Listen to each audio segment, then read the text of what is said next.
বঙ্গরেল entertainment office আমাদের অফিসের signboard এটা। এখানে আমরা চেয়ার টেবিল রাখবো।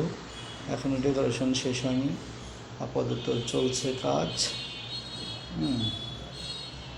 ছোট্ট একটা অফিস এটা। এখানে থাই গ্লাস হবে, আপাতত টিনের দরজা আছে। এখানে কিছু ছবি টবি করা হয়েছে, বাধাইটা দিয়ে করা হয়েছে।